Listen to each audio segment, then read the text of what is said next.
আমার জীবনে বহুবার এমন হয়েছে, বহুবার এমন এমন বিপদ যে দেয়ালে পিঠ ঠেকে গেছে, এখান থেকে উদ্ধারের কোনো পথ আর চোখের সামনে দেখা যাচ্ছে না। আমি এই আমলটি, এর পাশাপাশি ইস্তেগফারের আমল, যেটা দ্বিতীয় নম্বরে বলবো আমি, এ দুটি আমল কন্টিনিউয়াসলি করে গেছি, হরদম প্রতি নিঃশ্বাসে নিঃশ্বাসে, বাস টয়লেটের টাইম বাদে বাকি ফুল টাইম এটা দুরুদ এবং ইস্তেগফার অব্যাহত রাখছি।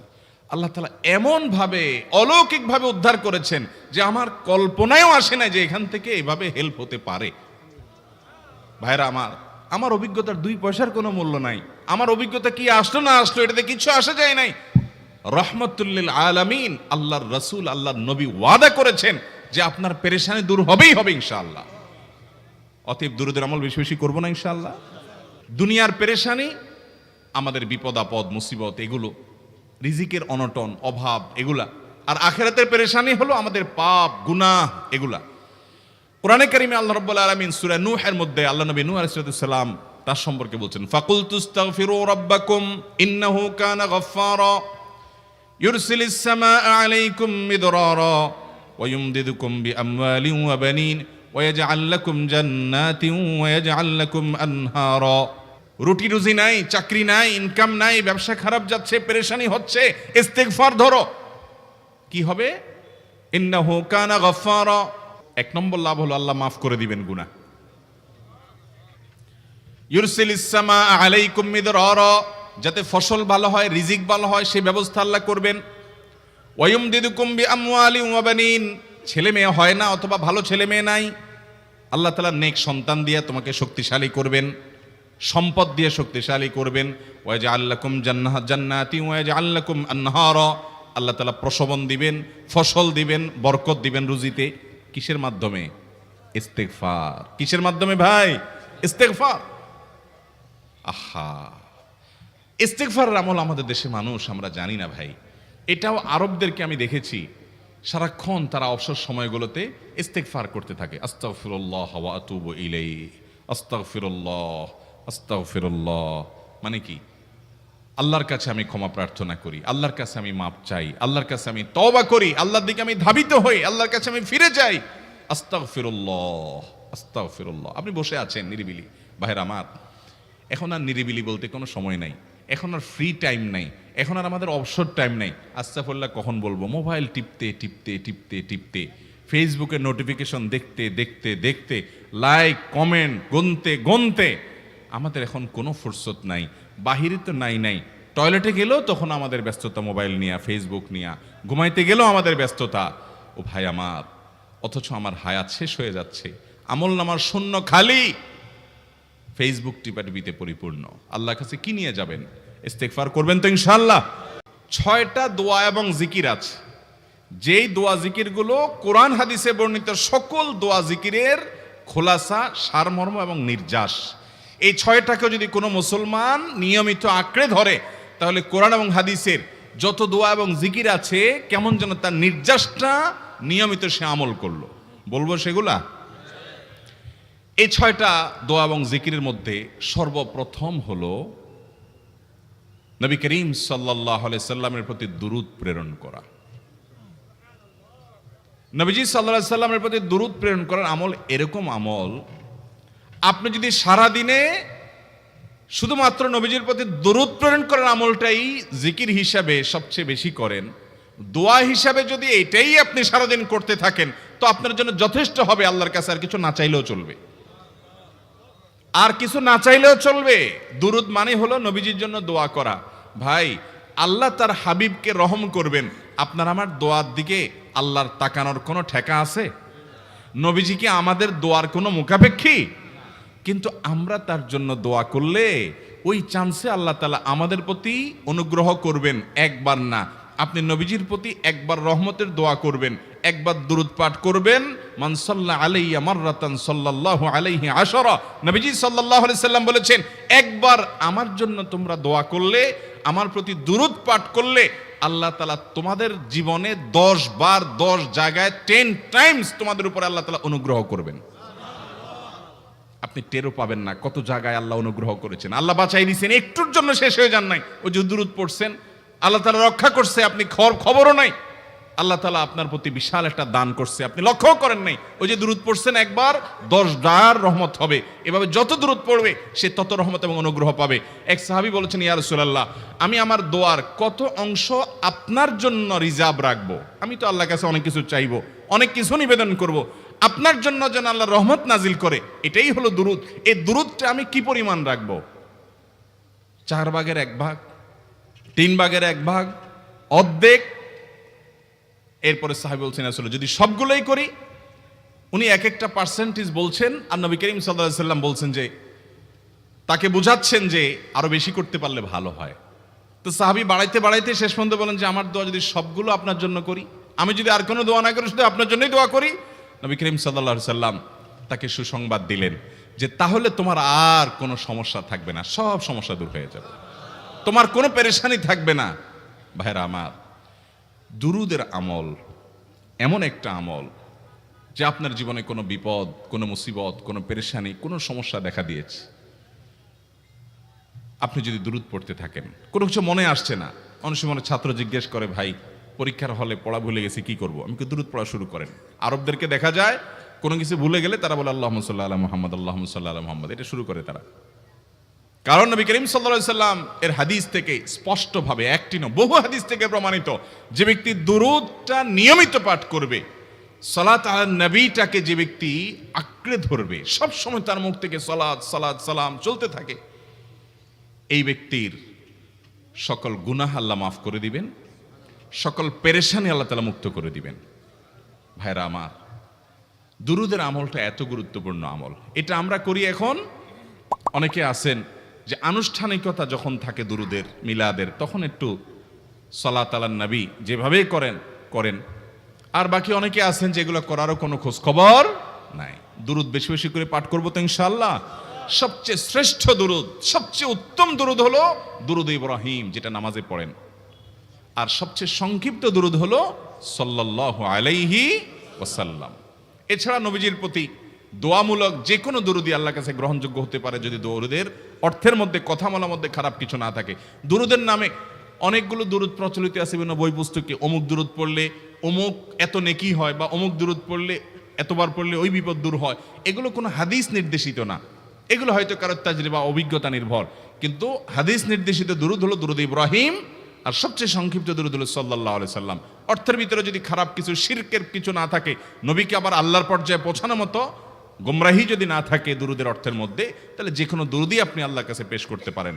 তাহলে 6টা দোয়া হলো কোরআন হাদিসের শত শত সহস্র দোয়ার নির্যাস এবং খোলাসা। তার 1 নম্বর হলো দুরুদের আমল। করবো না বেশি বেশি ইনশাআল্লাহ? আমার জীবনে বহুবার এমন হয়েছে, বহুবার এমন এমন বিপদ যে দেয়ালে পিঠ ঠেকে গেছে, এখান থেকে উদ্ধারের কোনো পথ আর চোখের সামনে দেখা যাচ্ছে না। আমি এই আমলটি, এর পাশাপাশি ইস্তেগফারের আমল, যেটা 2 নম্বরে বলবো আমি, এই দুটি আমল কন্টিনিউয়াসলি করে গেছি, হরদম প্রতি নিঃশ্বাসে নিঃশ্বাসে, বাস টয়লেটের টাইম বাদে বাকি ফুল টাইম এটা দুরুদ এবং ইস্তেগফার অব্যাহত রাখছি। আল্লাহ তাআলা এমন ভাবে অলৌকিক ভাবে উদ্ধার করেছেন যে আমার কল্পনায়ও আসে না যে এখান থেকে এভাবে হেল্প হতে পারে। ভাইরা আমার অভিজ্ঞতার 2 পয়সার কোনো মূল্য নাই। আমার অভিজ্ঞতা কি আসলো না আসলো, এটাতে কিছু আসে যায় নাই। রহমতুল্লিল আলামিন আল্লাহর রাসূল, আল্লাহর নবী ওয়াদা করেছেন যে আপনার পেরেশানি দূর হবেই হবে ইনশাআল্লাহ। অতএব দুরুদের আমল বেশি বেশি করবো না ইনশাআল্লাহ। নাম্বার 2, ইস্তেগফার। ইস্তেগফার ইস্তেগফার এটাও বেশি বেশি করতে হবে, দুরুদও বেশি বেশি করতে হবে। দুরুদের ব্যাপারে নবী করিম সাল্লাল্লাহু আলাইহি সাল্লাম এক হাদিসে বলেছেন, আকসিরু আলাইয়া মিনাস সালাতি মিন ইয়াউমিল জুমআতি ওয়া লাইলাতিল জুমআহ। জুমার রাতে আর জুমার দিনে, অর্থাৎ বৃহস্পতিবার দিবাগত রাত আর জুমার দিন শুক্রবার, এই সময়গুলোতে তোমরা আমার প্রতি বেশি বেশি দুরুদ পাঠ করো। এই যে নবীজি বলছেন বেশি বেশি পাঠ করো, তাহলে দুরুদটা বেশি বেশি পাঠ করতে হবে। ঠিক একইভাবে 2 নম্বর যেটা, দ্বিতীয় আমল যেটা ইস্তেগফার, এটাও বেশি বেশি করতে হবে। কারণ ইস্তেগফার সম্পর্কে কোন কোন হাদিসের ভাষ্যের মধ্যে মান লাজিমাল ইস্তেগফার ভাষ্য এসেছে, অর্থাৎ যে ব্যক্তি ইস্তেগফারকে আঁকড়ে ধরবে, এটাকে কন্টিনিউয়াসলি করবে, ইস্তেগফার কখনো ছাড়বে না, সবসময় তার মধ্যে ইস্তেগফার অব্যাহত থাকবে, ওই ব্যক্তিকে আল্লাহ রাব্বুল আলামিন বিভিন্ন পেরেশানি থেকে সারপ্রাইজড হওয়ার মতো এমন এমন পথ বের করে দিবে যে সে চিন্তাও করে নাই। তার পেরেশানি থেকে মুক্তির পথ আল্লাহ তাআলা দেখায় দিবেন। ইস্তেগফার কিভাবে করবেন ভাই? ইস্তেগফার এমন একটা আমল, এটা ছাড়া তো আমাদের উপায় নাই ভাই। ইস্তেগফার আমাদের দুনিয়ার পেরেশানি দূর করবে, আখিরাতের পেরেশানি দূর করবে। দুনিয়ার পেরেশানি আমাদের বিপদ আপদ মুসিবত এগুলো, রিজিকের অনটন অভাব এগুলা, আর আখিরাতের পেরেশানি হলো আমাদের পাপ গুনাহ এগুলা। কোরআনে কারিমে আল্লাহ রাব্বুল আলামিন সূরা নূহের মধ্যে আল্লাহ নবী নূহ আলাইহিস সালাম তার সম্পর্কে বলছেন, ফাকুলতুস্তাগফিরু রাব্বাকুম ইন্নাহু কানা গাফফারা ইউরসিলিস সামাআ আলাইকুম মিদরারা ওয়া ইউমদিদুকুম বিআমওয়ালিন ওয়া বানিন ওয়া ইয়াজআল লাকুম জান্নাতিন ওয়া ইয়াজআল লাকুম আনহারা। তিনি বলেন, আমি বলেছি আমার জাতিকে তোমরা ইস্তেগফার করো, আল্লাহর কাছে ইস্তেগফারটা করতে থাকো। রুটি রুজি নাই, চাকরি নাই, ইনকাম নাই, ব্যবসা খারাপ যাচ্ছে, পেরেশানি হচ্ছে, ইস্তেগফার ধরো। কি হবে? ইন্নাহু কানা গাফফারা। এক নম্বর লাভ হলো আল্লাহ মাফ করে দিবেন গুনাহ।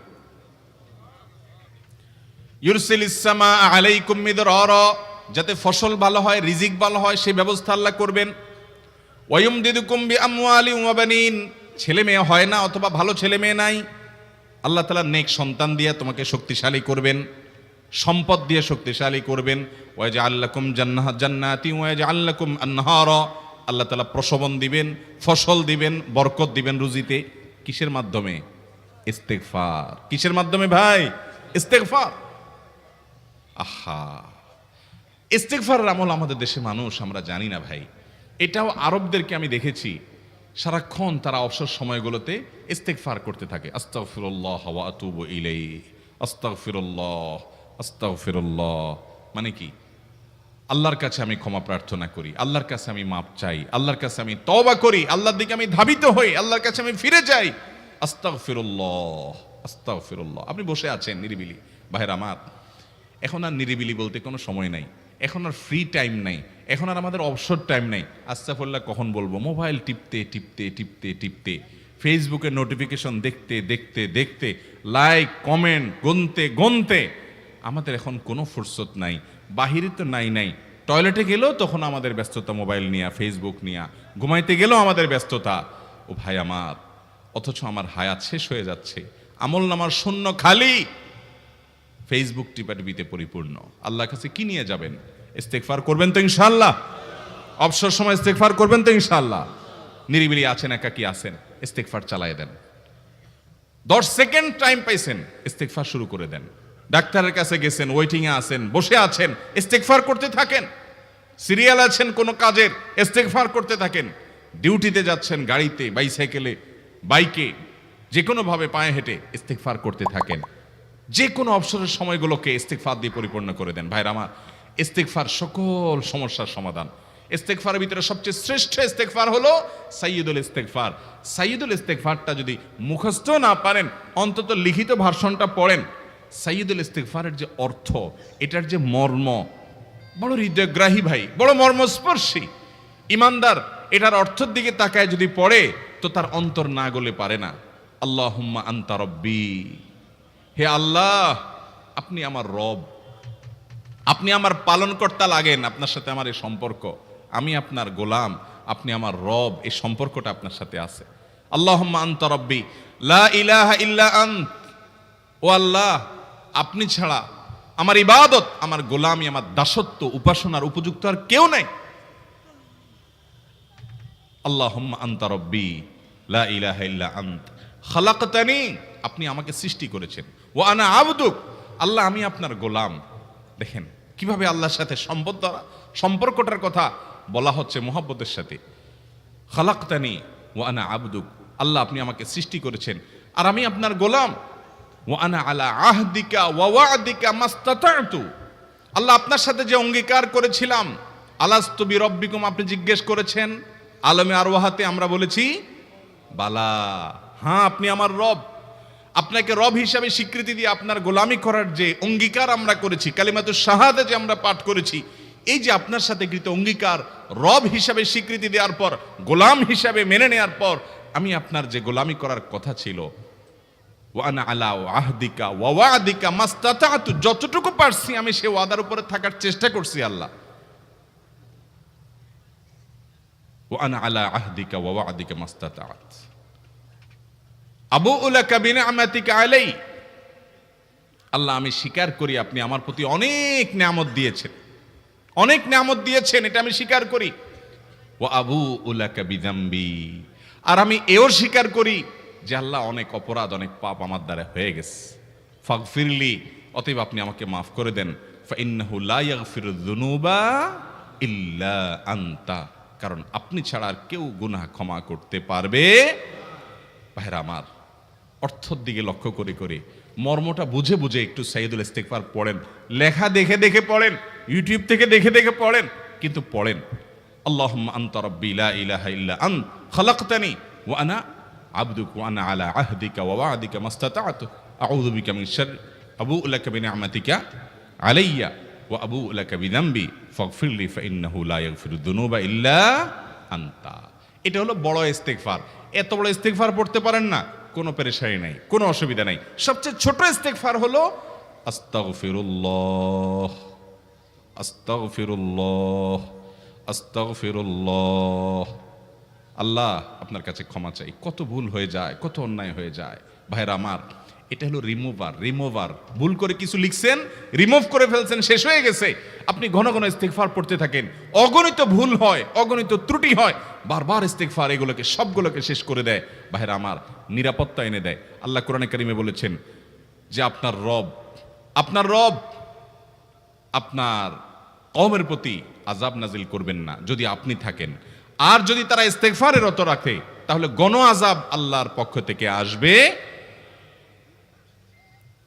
অতএব ভাইরা আমার, ইস্তিগফার বেশি বেশি করতে হবে। 6টা আমল, 6টা জিকির, দোয়া হলো শত শত হাজার দোয়া এবং জিকিরের সান্নিধ্যাসের। দ্বিতীয়টা হলো ইস্তিগফার। চেষ্টা করবো না ইনশাআল্লাহ ইস্তিগফার করার, চলতে ফিরতে আস্তাগফিরুল্লাহ ওয়া আতুবু ইলাইহি, অথবা শুধু আস্তাগফিরুল্লাহ। আরেকটা ইস্তিগফার হাদিসে বর্ণিত, আস্তাগফিরুল্লাহাল্লাযী লা ইলাহা ইল্লা হুয়াল হাইয়ুল কাইয়্যুম ওয়া আতুবু ইলাইহি ওয়া লা হাওলা ওয়া লা কুওয়াতা ইল্লা বিল্লাহ। এটাও ইস্তিগফার। তাহলে একটা বড় ইস্তিগফার, একটা মিডিয়াম, একটা ছোট, যার যেটা সুবিধা হয় এটা পড়েন। বড়টা হলো সাইয়্যিদুল ইস্তিগফার, সবচেয়ে শ্রেষ্ঠ ইস্তিগফার যেটা হাদিসে বর্ণিত হয়েছে।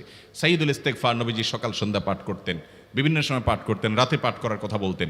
সাইয়্যিদুল ইস্তিগফার পাঠ করলে আল্লাহ রাব্বুল আলামিন ওই দিনে, ওই রাতে, ওই ব্যক্তি মারা গেলে তার সব গুনাহ খাতা মাফ করে তাকে জান্নাত দিবেন ইনশাআল্লাহ। অতএব ভাইরা আমার, সাইয়্যিদুল ইস্তিগফার সবচেয়ে বড়, আস্তাগফিরুল্লাহাল্লাযী লা ইলাহা ইল্লা হুয়াল হাইয়ুল কাইয়্যুম ওয়া আতুবু ইলাইহি ওয়া লা হাওলা ওয়া লা কুওয়াতা ইল্লা বিল্লাহ। এটা হলো মাঝারি ধরনের। আর সবচেয়ে ছোট ইস্তিগফার হলো আস্তাগফিরুল্লাহ ওয়া আতুবু ইলাইহি। তাহলে 6 আমলের কয়টা গেল? 2টা। প্রথমটা হলো দুরুদ, আর দ্বিতীয়টা হলো ইস্তিগফার। নাম্বার 3, এটা আমাদের বেশিরভাগ মানুষ জীবনে হয়তো শুনেনও নাই, অনেকে হয়তো শুনছেন, আমল করা হয় না। খুব সীমিত সংখ্যক আল্লাহর বান্দার আমলের তৌফিক হয়। সেটা হলো ইয়া যাল জালালি ওয়াল ইকরাম। এটা একটা জিকির, আল্লাহ তাআলাকে ডাকা, আহ্বান করা, এটাই জিকির। ইয়া যাল জালালি ওয়াল ইকরাম। নবী করিম সাল্লাল্লাহু আলাইহি সাল্লাম বলেছেন, আলিযু বিয়া যাল জালালি ওয়াল ইকরাম। তোমরা ইয়া যাল জালালি ওয়াল ইকরাম, এটাকে আঁকড়ে ধরো, এটাকে নিয়মিত করো, বেশি বেশি করে বলতে থাকো এটাকে সব সময় এটাকে মুদাওয়ামাতের সাথে কন্টিনিউয়াসলি এটা বলতে থাকো, ইয়া যাল জালালি ওয়াল ইকরাম। অনেক উলামায়ে কেরাম, মুহাদ্দিসিন ইকরাম ইয়া যাল জালালি ওয়াল ইকরাম কেন নবীজি এত বেশি বলতে বলেছেন, এটার মাধ্যমে আমাদের লাভটা কি, এর ব্যাখ্যা করতে গিয়ে বলেছেন ইয়া যাল জালাল মানে হলো হে মহান, মহান বড়ত্বের অধিকারী, হে জালালের অধিকারী, হে জালাল। ওয়াল ইকরাম, হে দানশীল। তাহলে প্রথম বাক্যে আল্লাহর বড়ত্বের কথা স্বীকৃতি দিয়ে প্রশংসা করা হয়, আর দ্বিতীয় বাক্যে হে দানশীল বলে আল্লাহ তাআলার কাছ থেকে চাওয়া হয় যে আপনি যেহেতু দানশীল এবং আপনি যদি মহান, অতএব আপনি আমাকে দান করেন। এটা ডাকলেই, আল্লাহকে এই বলে ডাকলেই চাওয়া হয়ে যায়। এই জন্য বেশি বেশি করে ইয়া যাল জালালি ওয়াল ইকরাম পড়তে হবে। অনেকে হয়তো নতুন শুনেছেন, আজকে থেকে শুরু করে দিবেন ইয়া যাল জালালি, সকাল বিকাল মনে থাকে না তো লিখে লিখে ওয়ালে টাঙ্গায়া দেন। বাসা বাড়িতে এমন জায়গায় লিখে রাখেন তাকাইলে নজরে পড়ে, কারণ মোবাইলে আমাদেরকে সবকিছু ভুলায় দেয়, দুনিয়ার ব্যস্ততা সব ভুলায় দেয়। এই জন্য বেশি বেশি ইয়া জাল জালালি ওয়াল ইকরাম পড়বো। 3টা হয়ে গেল। নাম্বার 4 নম্বর যে দোয়া এবং জিকির করতে নবী করিম সাল্লাল্লাহু আলাইহি সাল্লাম সব সময় আমাদেরকে উৎসাহ দিয়েছেন, অনুপ্রেরণা দিয়েছেন। এবং ইবনে সাদি রাহিমাহুল্লাহ তিনি 6টা নির্যাস দোয়া এবং জিকির যে বলেছেন তার 4 নম্বর হলো লা হাওলা ওয়ালা কুওয়াতা ইল্লা বিল্লাহ। লা হাওলা ওয়ালা কুওয়াতা ইল্লা বিল্লাহ। লা হাওলা ওয়ালা কুওয়াতা ইল্লা বিল্লাহ, এটা হলো সারেন্ডার করা, আল্লাহর কাছে সারেন্ডার করা, আত্মসমর্পণ করা। মানে আল্লাহ ছাড়া কোনো ভালো কাজ করার ক্ষমতা কারণ নাই, করার তৌফিক দেওয়ার ক্ষমতা কারণ নাই, আর পাপ থেকে বাঁচানোরও ক্ষমতা কারণ নাই। এই জন্য আমি কেমন যেন আল্লাহর কাছে সারেন্ডার করছেন, লা হাওলা ওয়ালা কুওয়াতা ইল্লা বিল্লাহ। কোনো অবস্থা, কোনো সামর্থ্য এগুলো কারোর কাছে নাই, শুধুমাত্র কার কাছে আছে? আল্লাহর কাছে আছে। এই অর্থ বুঝে আপনি লা হাওলা ওয়ালা কুওয়াতা ইল্লা বিল্লাহ বেশি বেশি পাঠ করবেন। নবী করিম সাল্লাল্লাহু আলাইহি সাল্লাম বলেছেন, তোমাদেরকে কি আমি জান্নাতের একটা ভান্ডারের খবর দিব, যেটা জান্নাতের ভান্ডার, সওয়াব টওয়াব না, সাধারণ অল্প স্বল্প সওয়াব না, পুরো জান্নাতের ভান্ডারের সন্ধান দিয়ে দিব। সাহাবা ইকরাম তো চাইতেনই সেটা। নবীজি সাল্লাল্লাহু আলাইহি সাল্লাম তখন বলেছেন যে লা হাওলা ওয়ালা কুওয়াতা ইল্লা বিল্লাহ, এটা হলো কানজুম মিন কুনুজিল জান্নাহ, জান্নাতের ভান্ডার সমূহের মধ্যে থেকে একটা বড় ভান্ডার হলো লা হাওলা ওয়ালা কুওয়াতা ইল্লা বিল্লাহ। অতএব এই আমলটাও বেশি বেশি করবেন। 4 নম্বর আমল হয়ে গেল। দুরুদের আমল 1, ইস্তিগফার আমল 2, ইয়া জাল জালালি ওয়াল ইকরাম 3, লা হাওলা ওয়ালা কুওয়াতা ইল্লা বিল্লাহ। কয়টা হলো? 4। 5 নম্বর আমল হলো দোয়া ইউনুস। দোয়া ইউনুস জানা আছে তো? লা ইলাহা ইল্লা আনতা সুবহানাকা ইন্নী কুনতু মিনাজ জালিমিন। ভাইরা আমার, অর্থের দিকে তাকায়া মাঝে মধ্যে মোবাইল টোবাইল সব ফালায় রেখে একটু আল্লাহর সাথে কথা বলবেন, আল্লাহর সাথে একটু কানেক্টেড হওয়ার চেষ্টা করবেন, আল্লাহর সাথে একটু সংযুক্ত হওয়ার চেষ্টা করবেন। ডিসকানেক্টেড তো পুরো লাইফটা কাটাই দিলেন, একটু কানেক্টেড হওয়ার চেষ্টা করেন। প্রতিদিন কিছু সময় বসে একটু জিকির করেন, চলতে ফিরতে একটু আল্লাহকে সময় দেন। আপনি উপকৃত হবেন, আপনার কল্ব জিন্দা হবে, আমল নামা সওয়াবে পরিপূর্ণ হবে। লা ইলাহা ইল্লা আনতা সুবহানাক ইন্নী কুনতু মিনাজ জালিমিন। অর্থের দিকে তাকান, কত মর্মস্পর্শী। লা ইলাহা ইল্লা আনতা, আল্লাহ আপনি ছাড়া কোনো সত্যিকারের মাহবুদ নাই, উপাস্য নাই। সুবহানাক, আপনি পবিত্র, আমি আপনার পবিত্রতা জ্ঞাপন করছি। ইন্নী কুনতু মিনাজ জালিমিন, তবে আমি সেসব মানুষদের অন্তর্ভুক্ত যারা নিজের প্রতি নিজে জুলুম করেছে, অবিচার করেছে, অন্যায় করে আমার নিজের পায়ে নিজে কুড়াল মেরেছি বহু। অতএব আপনি আমাদের প্রতি রহম করেন। এই দোয়া পাঠ করে আপনারা সবাই জানেন আল্লাহর একজন নবী, তিনি জীবনের সবচেয়ে কঠিন পরিস্থিতির মুখোমুখি হয়ে এমন বিপদে পড়েছেন যে বিপদ থেকে উদ্ধারের কোনো পথ ছিল না। দুনিয়াবি সকল সিস্টেম বলবে যে সমুদ্রে নিক্ষেপিত হয়ে বিশাল বড় সমুদ্রের প্রাণী মাছের পেটে চলে গেলে সে মানুষ আবার বাঁচে কিভাবে? মুহূর্তের ভিতরে তো মারা যাবে অক্সিজেনের অভাবে। এটাই দুনিয়ার সিস্টেম বলে। আল্লাহ তাআলা অলৌকিকভাবে, লৌকিক সিস্টেমের ঊর্ধ্বে রেখে আল্লাহ তাআলা তাকে এই বাক্য পাঠ করার কারণে এর মাধ্যমে আল্লাহ তাকে মুক্তি দান করেছেন।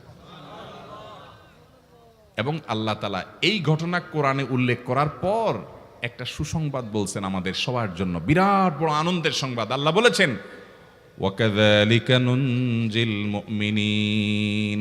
এই বাক্য পাঠ করার পর ইউনুস আলাইহিস সালামকে শুধু রক্ষা করেছেন আল্লাহ তাই নয়, আল্লাহ বলেছেন একইভাবে তাকে যেরকম রক্ষা করেছি, এই বাক্য যদি কেউ পড়ার মতো পড়ে, হক আদায় করে পড়ে, মনের গভীর থেকে পড়ে, মর্ম উপলব্ধি করে পড়ে, নিয়মিত পড়ে, ওয়াকাযালিকা নুনজিল মুমিনিন, ঈমানদারদেরকে আমি রক্ষা করে দেব এভাবে। আরো শুনবেন, আমাদের প্রিয় নবী সাল্লাল্লাহু আলাইহি সাল্লাম বলেছেন, তোমরা আমার ভাই ইউনুস ইবনে মাত্তা যে দোয়া করেছে, ওই দোয়াটাকে তোমরা আঁকড়ে ধরবা, যে কোনো বিপদে আপদে মুসিবতে আল্লাহর কাছে চাইবা। ভাইরা আমার, আমরা বিপদ আপদে পড়লে হুজুরদের কাছে চলে যায় দোয়ার জন্য, অনেকে মাজারে চলে যায়, সেখানে মানত করে, টাকা পয়সা দেয় বিপদ উদ্ধার করার জন্য। কপাল পোড়া জানে না ও কার গোলাম, ও আরশে আজিমের মালিকের গোলাম, তার সাথে ডাইরেক্ট কানেক্টেড হওয়ার সুযোগ আছে, শুধু ইউজ করলেই হয়, সুইচ দিলেই হয়। কপাল পোড়া জানে না, ডানে বামে গিয়ে নিজের আমল বরবাদ করে, ঈমান বরবাদ করে, তাওহীদ নষ্ট করে। ভাইরা আমার, তাহলে যে কোনো সমস্যা ফিল করি অথবা স্বাভাবিক অবস্থাতে দোয়া ইউনুস পাঠ করব, লা ইলাহা ইল্লা আনতা সুবহানাকা ইন্নী কুনতু মিনাজ জালিমিন। ভাইরা আমার, দুনিয়ার মানুষের কাছে আপনি অপরাধী এটা বললে খারাপ লাগে, খারাপ লাগে। আপনি একটা অফিসে চাকরি করেন, দুর্নীতি করে চুরি করে ধরা পড়ছেন, বসের কাছে যে মাফ চাইছেন, স্যার ভুল হয়ে গেছে, আর কখনো করব না, লোভে পড়ে করে ফেলছি, বিপদে পড়ছিলাম, টাকা টানছিল স্যার, আর কোনোদিন করব না, মাফ করে দেন স্যার, চাকরিটা রাখেন স্যার। আপনি মাফ চাইলেন, লজ্জিত হলেন, চোখের পানি ফেললেন, পাও ধরে মাফ চাইলেন, ছোট হলেন। এই ছোট হওয়ার পরে আপনার চাকরি যদি টিকেও যায়, বস যদি আপনাকে মাফ করেও দেন, তারপরেও কি আপনার কাছে ভালো লাগবে? না এত বড় একটা অঘটন ঘটলো, ছোট হলেন, সবার সামনে লজ্জিত হলেন, অনুতপ্ত হলেন, ধরা পড়লেন, মাপ চাইতে হলো, এই জন্য আপনার খারাপ লাগবে না? কিরকম খারাপ লাগবে? এত খারাপ লাগে অনেকে সহ্য করতে পারে না, গুনাহের দিকে চলে যায়, আত্মহত্যা পর্যন্ত করে ফেলে, এই বেইজ্জতি সহ্য করতে পারে না। ঠিক না ভাই? ঠিক। মানুষের কাছে মাপ চাইলে, মানুষের কাছে ছোট হলে মানুষের কষ্ট হয়। আহ, অদ্ভুত। আরশে আজিমের মালিকের কাছে সেজদায় পড়ে চোখের পানি ফেলে যদি স্বীকার করেন, ও মালিক, নামাজ পড়ি নাই, বড় জুলুম করেছি, কাবিরা গুনাহ করেছি, ও মালিক, হারাম জিনিস দেখে ফেলেছি, খারাপ জিনিস শুনে ফেলেছি, পাপ করেছি, অপরাধ করেছি মালিক, জাহান্নামের যে বিবরণ হাদিসে আসছে এটা সহ্য করার ক্ষমতা আমার নাই, আপনি আমাকে মাফ করে দেন। এইভাবে যদি আল্লাহর কাছে একটু চোখের পানি ফেলে দোয়া করেন, একটু দোয়া করে দেখেন, আল্লাহর শপথ করে বলছি, আপনার জীবনে সবচাইতে আনন্দের মুহূর্ত হবে তখন যেদিন এরকম দোয়া করতে পেরেছেন, চোখের পানি ফেলতে পেরেছেন। দুনিয়ার মানুষের কাছে ছোট হলে মানুষের মনটা সংকীর্ণ হয়, ছোট হয়, মানুষ অপমান বোধ করে, খারাপ লাগে। মালিকের কাছে যদি কেউ মাপ চায়, চোখের পানি ফেলে, ইস্তেগফার করে, ছোট হয়, তাহলে তার অন্তরে আরো আনন্দ অনুভব হয়। সালহাতু সঙ্গে বুদি দিল খরাশ, আজমুদে এক জামানা খাকে বাস। পাথর হয়ে বহুকাল ছিলে ভাই, কিছু কালের জন্য একটু মাটি হও, আসো, একটু মাটি হয়ে দেখো। পাথর হয়ে তুমি যতটা আনন্দিত হয়েছো, পুলকিত হয়েছো, পরিতৃপ্ত হয়েছো, আরশে আজিমের মালিকের শপথ করে বলছি, আল্লাহর কাছে মাটি হয়ে, ছোট হয়ে, তুচ্ছ হয়ে, অপমানিত হয়ে, ক্ষমা চেয়ে, ইস্তেগফার করে তুমি যখন লা ইলাহা ইল্লা আনতা সুবহানাকা ইন্নী কুনতু মিনাজ জালিমিন, নিজে পাপ করেছো এটা স্বীকার যখন করবে, তখন আল্লাহ তাআলা শুধু মাফ করবেন না, তোমাকে ঈমানের স্বাদ দিবেন, তুমি সাথে সাথে অন্তরে সেটা অনুভব করবা। ভাইরা আমার,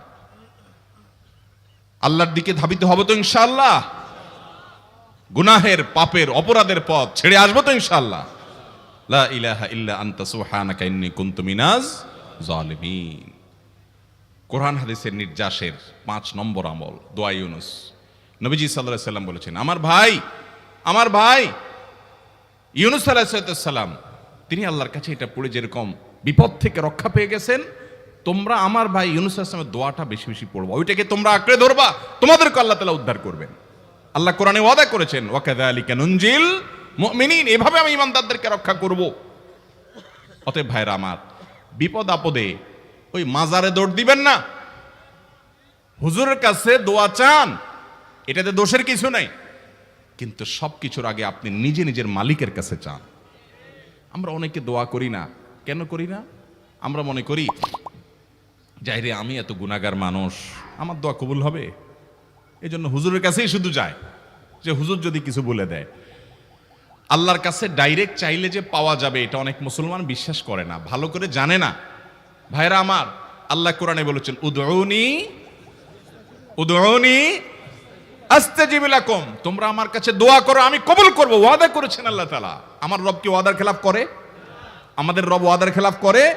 ইন্নাহু লা ইউখলিফুল মিআদ, তিনি ওয়াদার খেলাফ করেন না। তিনি বলেছেন তোমরা দোয়া করো, হালাল বক্ষণ থাকে, যদি হালাল উপার্জন যদি থাকে, শরীরে যদি হারাম যদি না থাকে, শর্ত আদায় করে দোয়া যদি করেন, দোয়া করে আবার হুলস্থুল যদি না করেন, তাড়াহুড়ো যদি না করেন, দোয়া করে আল্লাহর কাছে দরখাস্ত জমা দিয়ে দেন, দুরূদ পাঠ করেন, শর্ত আদায় করে দোয়া করেন, আপনি যত অপরাধী হন, যত গুনাহগার হন, যত পাপিষ্ঠ হন, আল্লাহ আপনার দোয়া কবুল করবে। আচ্ছা ভাই,